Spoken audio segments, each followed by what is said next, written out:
This video records the military history of Joe Goldman on March 31st, 2012 at the Colorado State Veterans Nursing Home in Rifle, Colorado.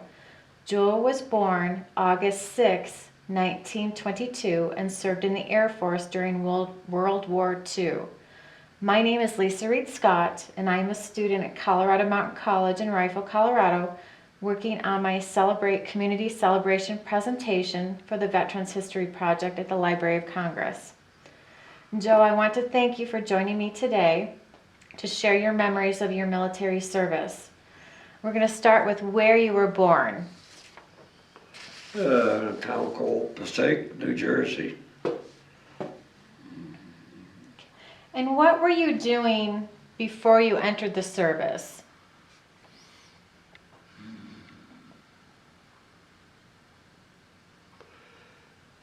Let's see, my age at that time, high school. Oh, I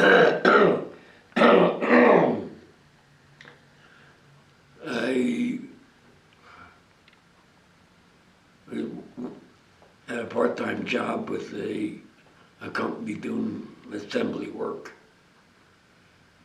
But I'm trying to remember the name of the company. It was a popular company, but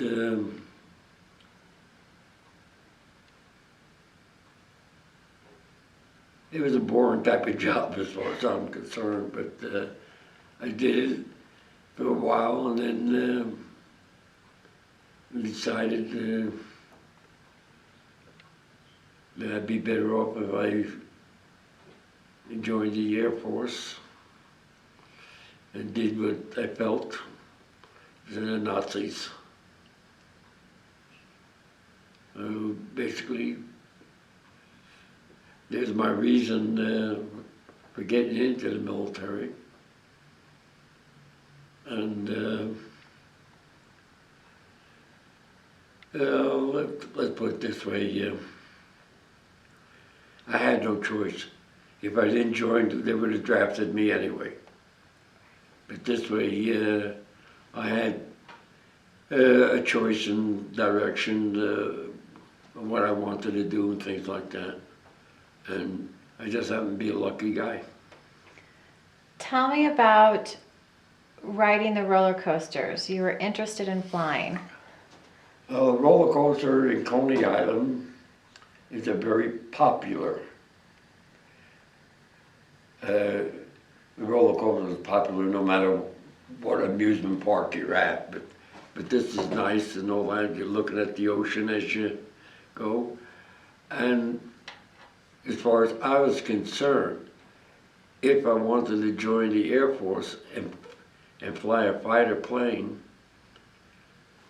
I would be doing all these different type of maneuvers and all that, which your steeplechase would do. Except naturally you didn't do a circle and all that. But the thing was to see if I can tolerate that kind of ride. Because if I'm flying and I get nauseous because I'm airsick, it's not the thing to do. So I don't recall how many times I made the trip. But I know it was several times. I traveled from my home, and because live in Passaic, New Jersey, you're not too far from New York and Coney Island and all that. And in Coney Island is a place you go swimming, you go walk down the boardwalk, and oh, so many wonderful things. Anyway. Taking a ride on the steeplechase and doing that, like I said, several weeks.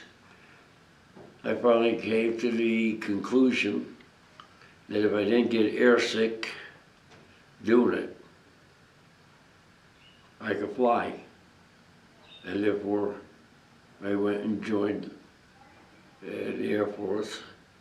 And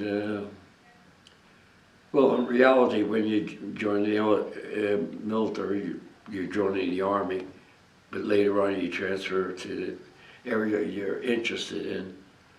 And I never regretted the flying and things like that. And I don't regret that I survived. When did you go into the service?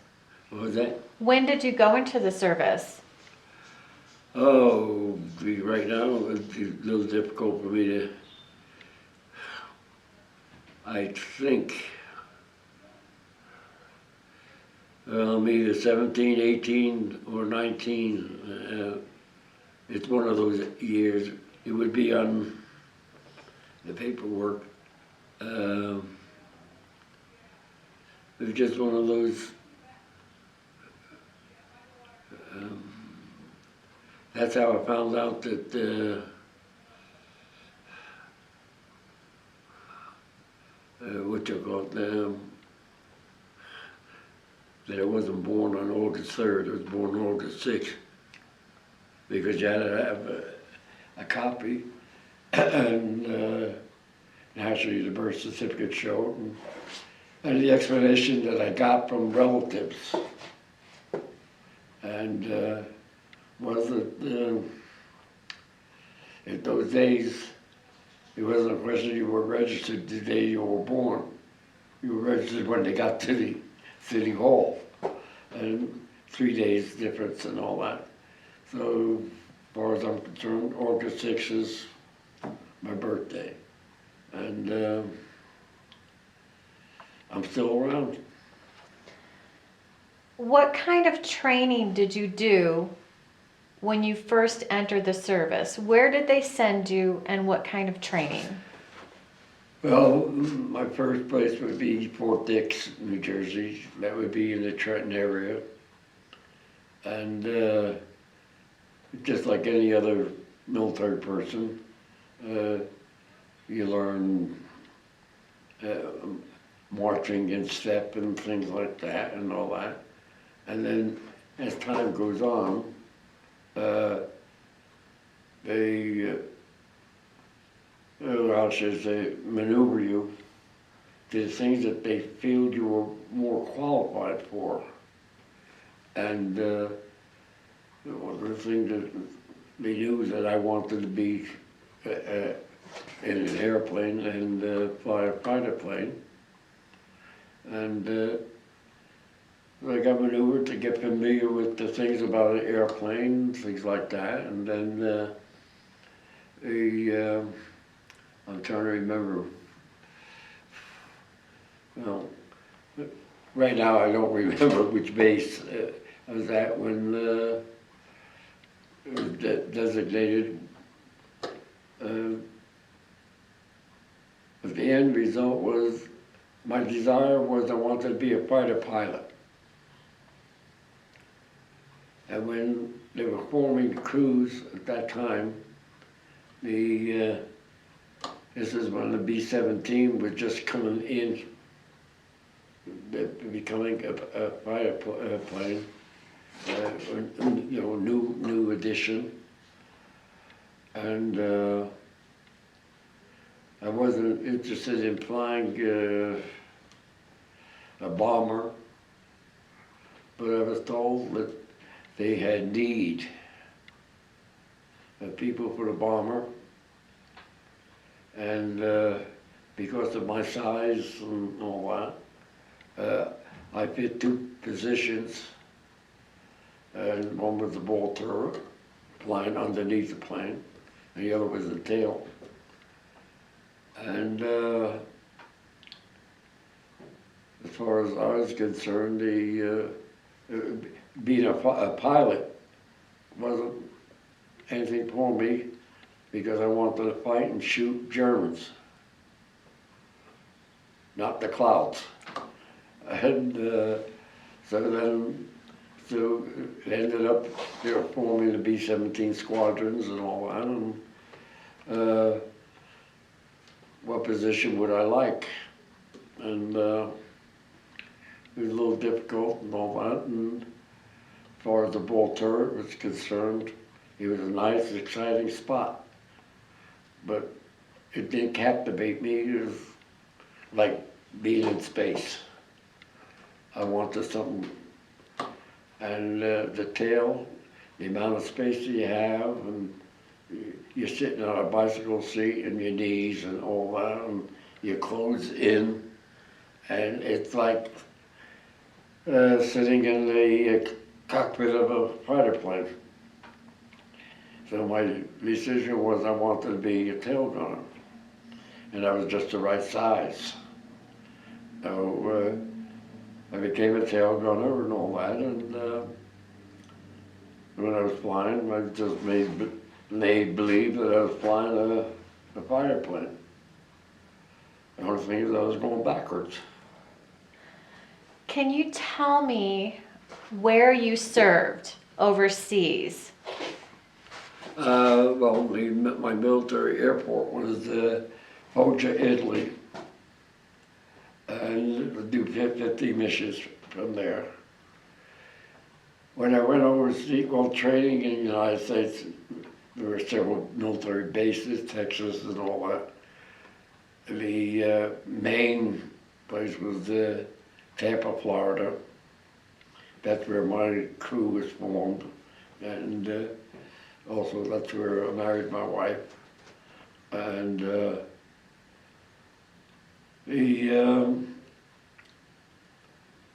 well, when we had it overseas, I flew to South America, Trinidad, South America, then down around Brazil, then over to Africa, and then worked the way up. I'm trying to remember the names of places.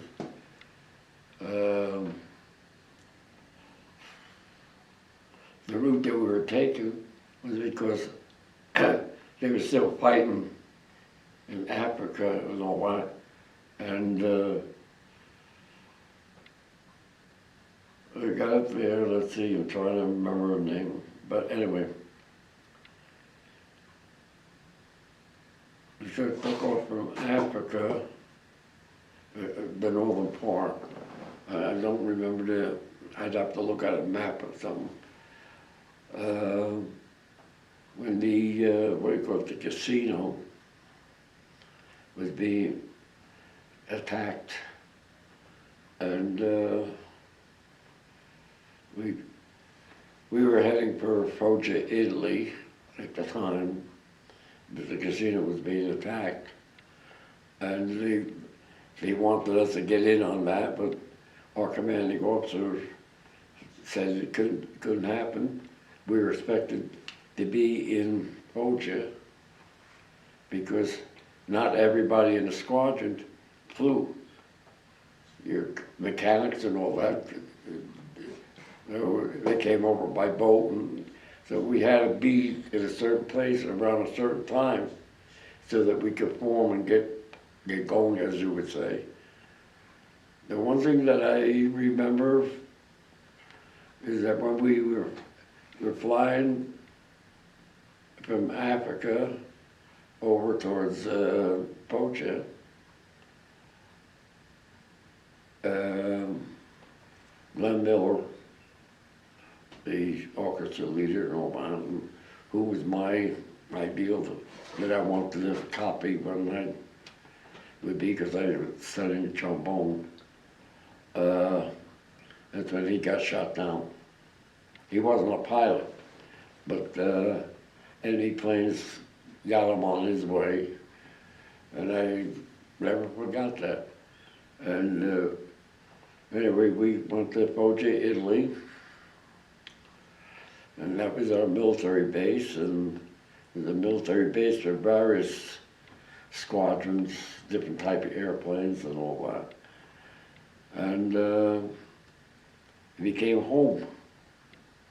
And in the beginning, you know, you lived in a tent and things like that.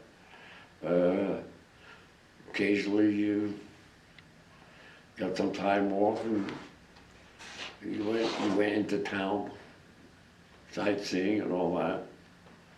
And because the part of Italy at that time we had captured. Northern Italy from Rome up yet, we're still under enemy attack and all that. It was just one of those things, and I met a lot of wonderful Italian people.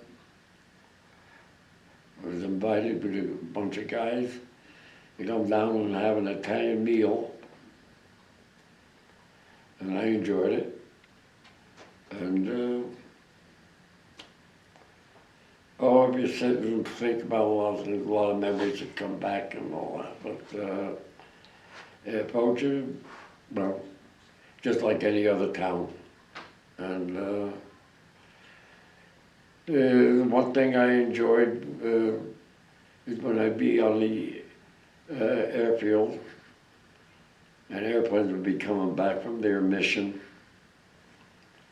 Fighter planes would go like this. And he did that, that meant he was telling me he shot down an airplane. And he might go, and each time he did that represented something like that. And then you had your bombers, B-24s, and a few other type. And when they came in, they would just, so you knew what that meant. They dropped bombs and they would hope they hit the target. And just one of those things. And the one thing though is when you saw an airplane do this, that was the pilot letting you know he shot down a plane. Is there a particular mission that stands out to you where you shot down an airplane or planes? One of the biggest missions would be Palestina. I don't remember which country. We hit that one 8 times. It was a very popular area, military-wise, and it took 8 bombing missions to put it out of business, so to speak, and because a lot of action and stuff like that. And this is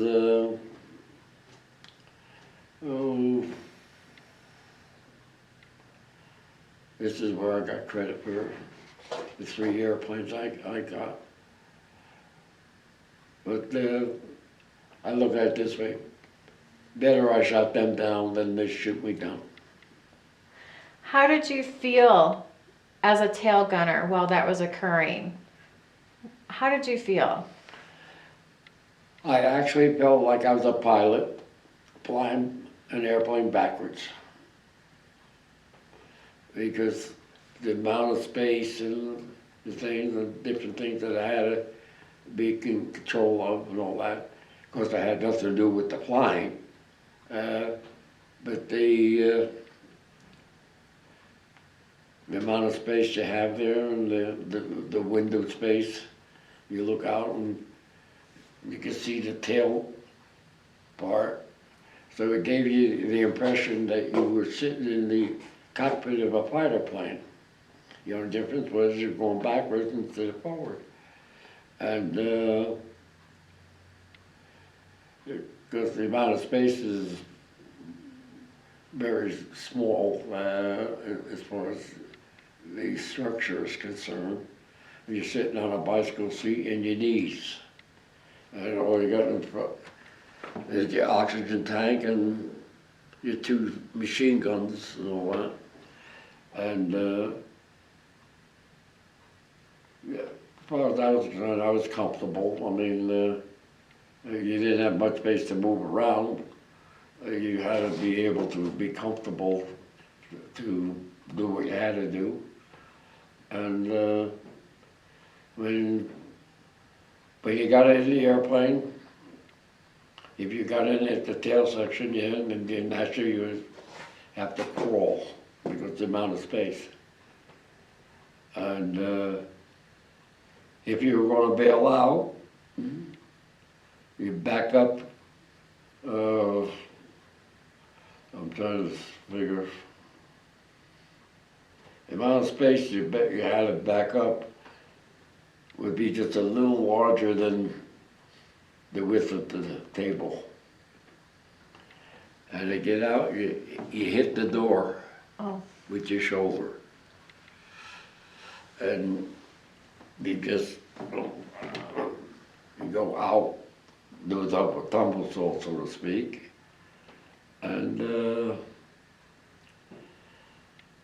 you just hope that you do things the way it should be done so that you're floating down and not going straight down. And there was one time that there was enough damage and the pilot felt they should bail out because the damage that was done back there. And I decided I'm going to stay on the airplane as long as the crew was going to stay on the airplane. I'm staying on it. You know, I stayed on it. We got back. We made it. Was the plane shot? Was the plane shot? Is that what happened? Damage, the control, and all that. But it's not that bad. It's just the idea that the damage that was done in the tail was enough to make the position worthless. What very little you could do with the damage there. But it's just one of those things, and you don't give it much thought. When you're back there, you're going. You're either going to get back or you're not going to get back. How many missions did you go on? 50. And you mentioned that there were 3 confirmed planes that went down. Tell me about that. Well, if you knew what you were doing, you kept your eye on the fighter planes and all that, and you try to make sure you understood their maneuvers. Because, for an example, if you're flying this way, and a fighter plane, enemy fighter plane comes like that, you can pay attention to it. Okay, not too bad. But when they start maneuvering, you pay attention, because the idea is once that nose is pointed at you, his guns are pointing at you too. So you have to get yourself to the point that when you see the airplane in a certain position, you open up with your machine guns and make sure you hit them, or else. However, the fact that you think you shot down an airplane is one thing, but you have the other guys that are flying in different planes and your own plane who can see. And when you get back to your military base and you make out your report about what you saw and what happened and all that, this is where the different things get confirmed. And if there are sufficient people who are flying that confirmed that they saw a plane that you were shooting at went down, you got credit for it. And this is the way it works. And the thing you have to do is be extremely alert. And for an example, okay, there's a lot of times the enemy would recondition an American plane that had been shot down. Okay, the damage was there, but they were able to repair and all that. The pilot would be maybe in prison and all that, but they would send that plane up with a German pilot.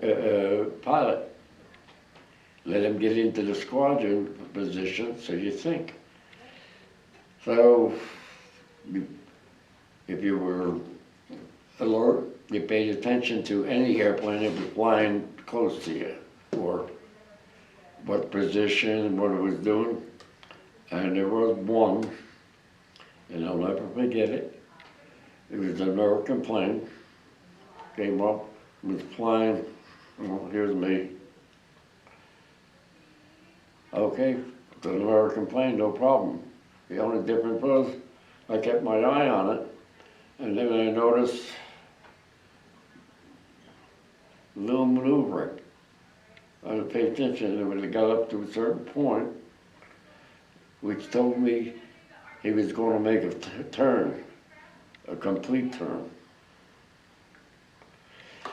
As soon as he got to a certain spot, I opened up my guns, and I shot him down instead of him shooting me down. The other two were normal ones and all that, and hey, you're up there, guns are firing and all that, and your job was to shoot down the enemy plane instead of them shooting you down. So the end result was I ended up with the three planes, and confirmed. And that's the important part. It has to be confirmed in order for you to get credit for it. Were you ever injured while you were up there? The closest I came to being injured was when I said the flying jacket. If I hadn't been wearing that heavy sheepskin jacket, I probably would have been wounded. And what flew into you? Black and blue. Oh, a piece of.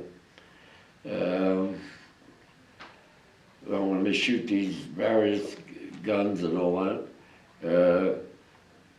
there are some shells that explode, pieces go, and all that. In this particular case, it wasn't a bullet. It was a piece of a shell. And came in and knocked out the little side window for me, because the window was only small, no bigger than the picture frame. In fact, I would say about half of it. And I saw this little piece of metal on the floor. Naturally, I picked it up and all that, and I'm saying, oh, for God's sakes, a souvenir. And of course, I didn't know for sure what it was and all that. But when we got back to the air base, and you're making a report, I showed the piece that came in and all that, and they told me, you're a lucky guy. Tell me about your crew. About who? About your crew. Oh, well, the crew is 10 people, counting me. And you have a pilot, a co-pilot, bombardier, and navigator. Then you have the other 6 are all guys like me, not officers. They're enlisted men, but in different ranks and all that. And one's an upper turret. And John was what we consider engineer. And then you have the radio operator, 2 waist gunners, ball turret, and the tail gunner. And you're located in various positions on the plane so that the plane can fight back without being blinded, so to speak. As far as my crew is concerned, They were a wonderful bunch of guys. We all did the 50 missions, but unfortunately on the 50th mission, 50th, his Babylon, that was his name, dropped the bomb. A shell came up through the bomb site and got him right in the head. So he was the only one that was killed, as far as my plane was concerned. And we were just a bunch of lucky guys, and I'm trying to remember, none of my crew was wounded, except Babylon. That was the final plane. And he was a heck of a nice guy, though. And well, because if he wasn't killed, he'd probably be gone by now, considering our ages and all that. I'm just lucky yet. And they were nice guys, and they, when I married my wife, that was in Tampa, Florida,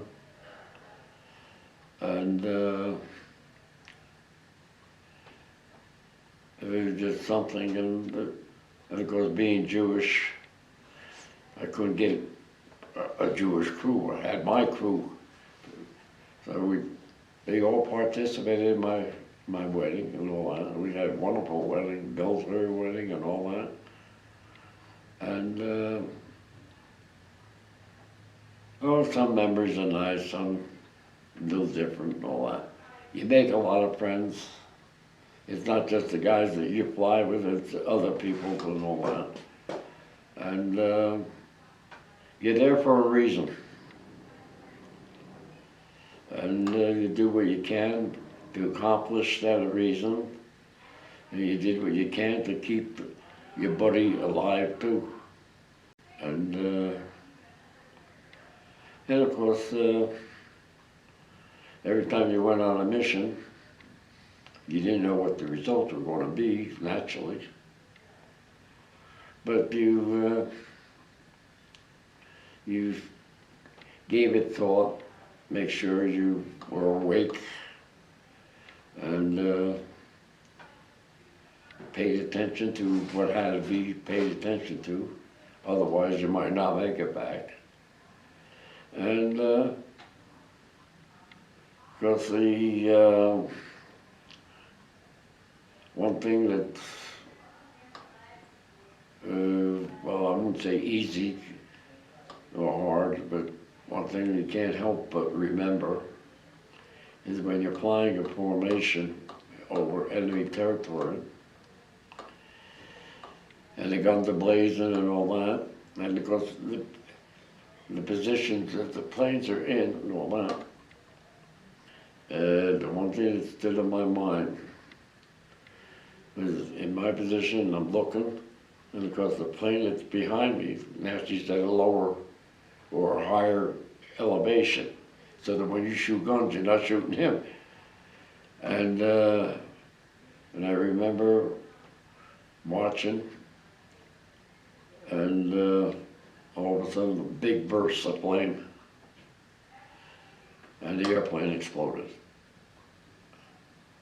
And as far as I know, only one person on that plane survived. A shell came up and hit him in the wrong place, and but I'm lucky because it could have been my plane that got it too. How long were you in Italy? If I remember correctly, about 6 months.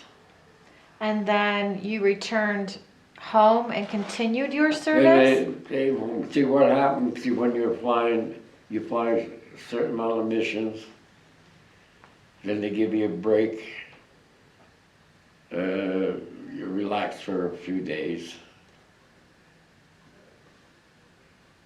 when you have a certain amount, there, um, the planes, that was bombers that were flying out of England. I don't remember now how many missions they flew. It was around, I think around 25. Not quite sure on it. The ones, us in Italy, 50. Okay, when you finished them, you were sent home on a furlough. And then you were reassigned back wherever it might be, or a different area. When we were, did our 50th, we had just taken Rome over.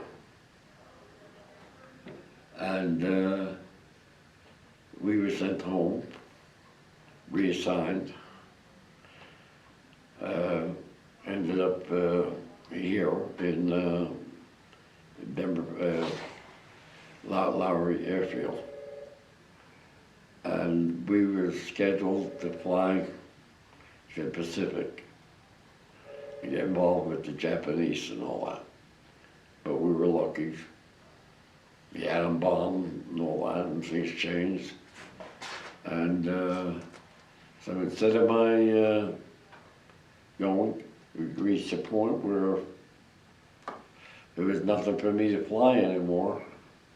The war was over as far as we were concerned.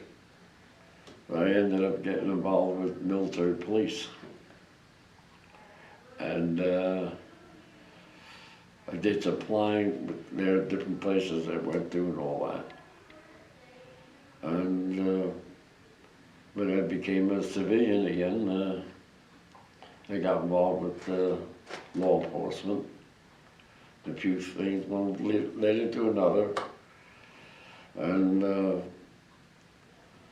ended up in, what do you call it, pretty nice setup. And as time went on as a civilian, I sold a Pep Boys store. I met the Andrews sisters, entertainers, who had been playing at a theater in the town, and they came into the store to buy something, and I was the salesman that they got. And I never forgot, my God, the Andrews sisters. I was so fascinated by them. And anyway, one thing led to another, and I kept graduating to something bigger and better, and then I got involved in banking, because at that time I needed money. And my neighbor was a personnel director for a bank, so he gave me a job. And I did it and worked on it and all that, and I kept climbing up the ladder and all, and I ended up becoming the vice president of a bank. I did 19 years in banking. And a lot of nice things and people that you meet, and you even meet, I even met Frank Sinatra. And it's comical.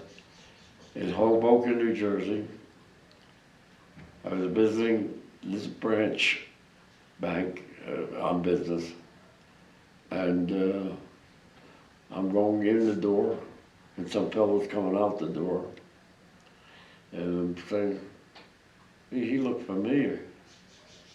And I'm watching him. And then I asked one of the people in the bank, do you know who that was? Well, they told me. He lived in that town. And I had the opportunity of meeting a lot of people that normally you wouldn't meet and all that. No big deal. Uh, all I know is I did what I had to do. When you got back from the service, did you readjust well in the civilian world? Uh,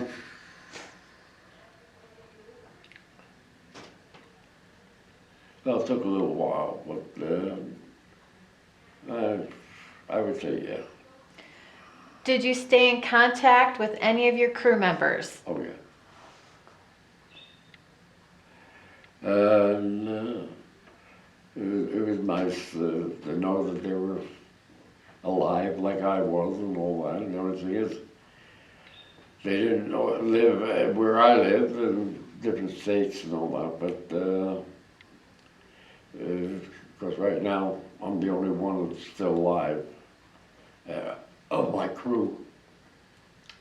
But it is really, well, as far as I'm concerned, they were a wonderful bunch of guys.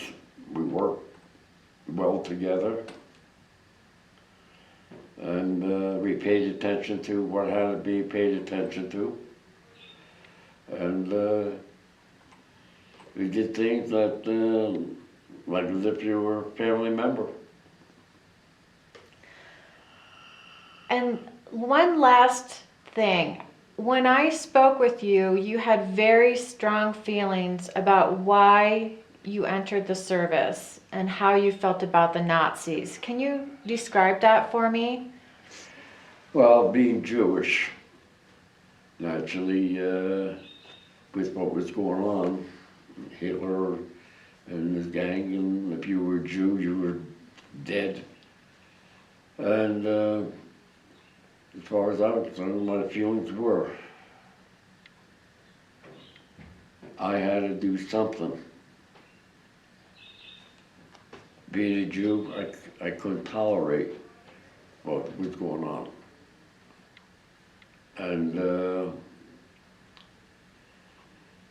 my thoughts were going in the service wasn't to protect the United States.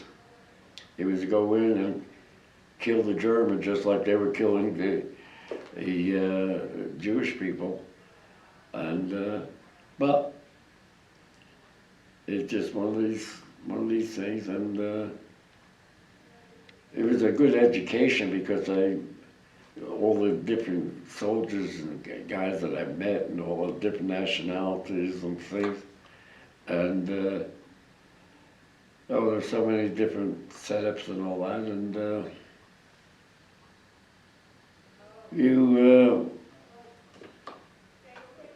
let's put it this way, when I shot down the 3 planes and they were confirmed, made me feel good because a Jew shot down a German instead of the German shooting me down.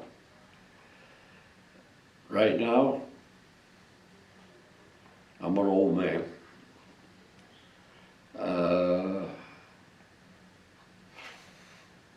Hard to say what my life would be like under those certain conditions right now and all that, but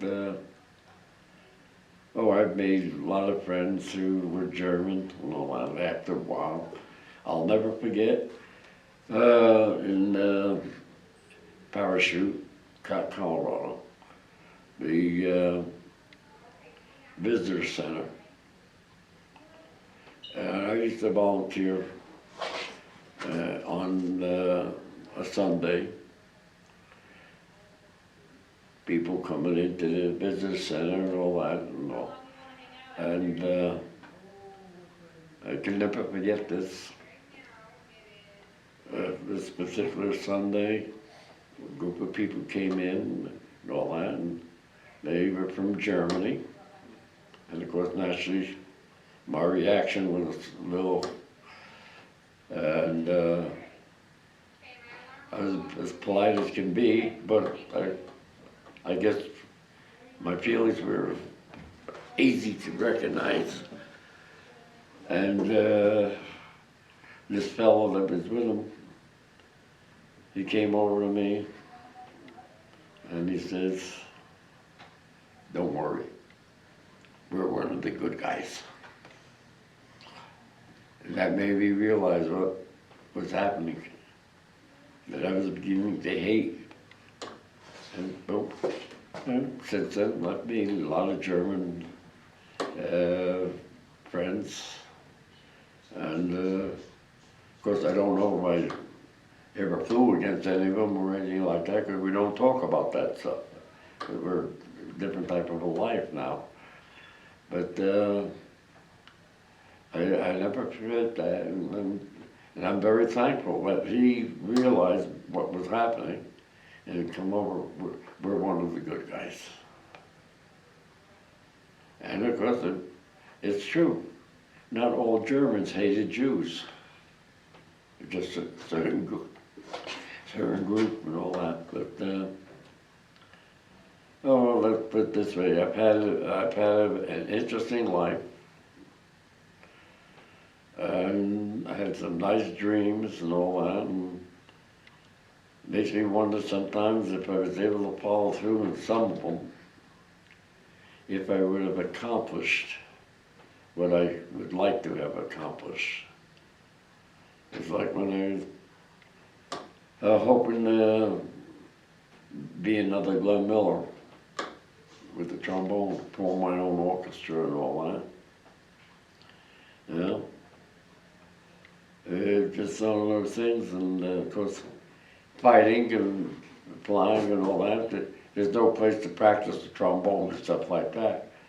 And when I got out of service, what you call your lip was gone. And it didn't pay for me to want to be in the orchestra, in an orchestra anyway, because at that time, I was married now. I got a family to take care of. So got involved with the other type of stuff, which worked out very, very good for me. I'm a lucky guy, and the work of in banking. They climbed the ladder nicely and all that, and well, I'll never forget that.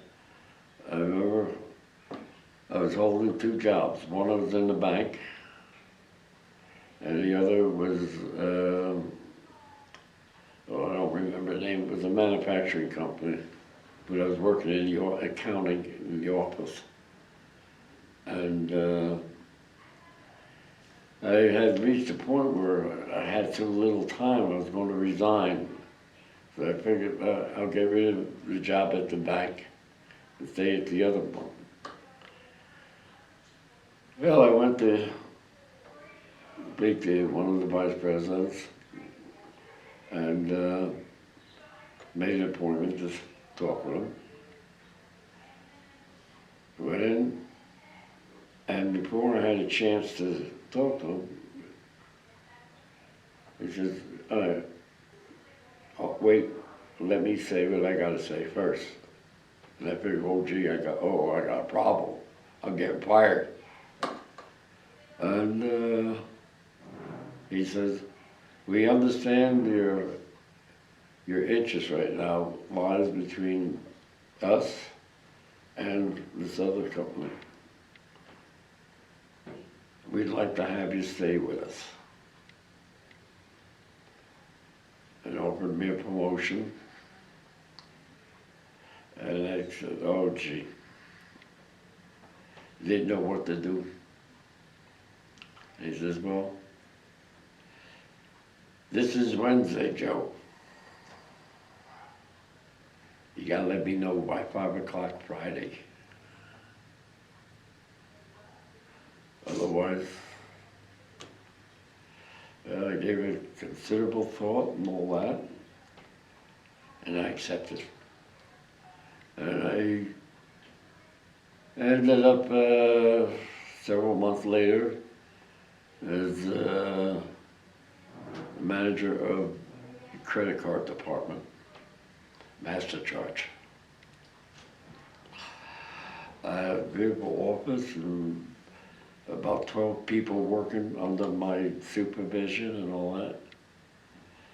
And well, make a long story short, I've had an interesting life. I never became a wealthy man, but I have met a lot of wonderful people. I've covered a good part of the country. Had the pleasure of traveling around the world a little bit. Of course, not happily, but I made it. And been in places that I never dreamt I would ever be. South America, Africa, several countries in there and all that. Met a lot of wonderful people, and it's one of these things, you do what you can. You don't wait for something to happen. You do what you can so that things will occur and happen. And you figure, whoever figured I was going to be here? But with my wife passing away and my family being on the East Coast and little kids and no way for me to move in with them or anything like that. Okay. I used to provide volunteers for here and various places. I had a job with, this is after I was retired, and I decided to live in Colorado. I had a job with the Colorado Mountain College as a volunteer coordinator. Had an office in Glenwood Springs. I'd be there 3 days a week. The other 2 days I'd be circulating around. And just one of those things. And I just felt when I had to have a place to live, and this was the perfect spot.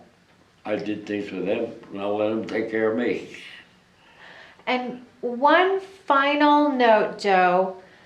You had described your plane had a picture of a girl on the outside of it. She has to. She has to. Oh no, not unless she has to. The girl we left behind. The girl you left behind. Yeah. But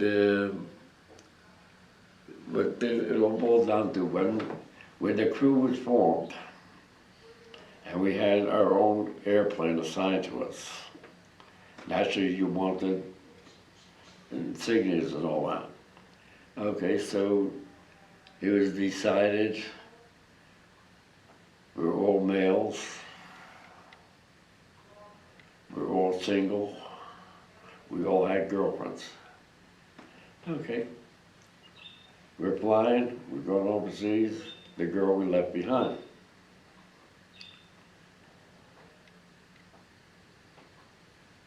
And the other insignia was the picture of a bomber that we were flying in. And we named that She Has to. She has to fly or else. And my daughter number one, has my flying jacket in her closet. And I'll never forget, she fell in love with that jacket, and I gave it to her, and then I wanted it back, and she wouldn't give it back to me. She says, you gave it to me, and it's going to stay with me.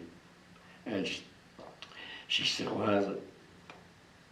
And a lot of my stuff has been circulated around and all that, and I got a lot of nice memories. And various experiences and stuff like that. And, okay, because I'll never be president of the United States or anything like that. But I've had a fairly interesting life. I want to make it to 99. You figure in In a couple more months, I'll be 90. You guess. Figure, I want to stick around till I'm 99. If I go beyond that, okay, but if I make it to 99, that's what I want. And do what I can, and things like that. The only thing I regret is that my wife no longer exists, and my family is scattered all over the country, and it's a little difficult. I can't get to see them and all that. So all I got is looking at pictures of my grandchildren and things like that, and wonder how they're doing and what's going to be their future and things like that and all. And try to make, how should I say, I'm used to dealing with people, so my thoughts here are try to make people feel at home, not that they're lost or anything like that. And the only trouble is the people are finding a lot of work for me. Joe, I want to thank you for sharing your memories with me. I appreciate it. Well, you're a nice girl. Thank you.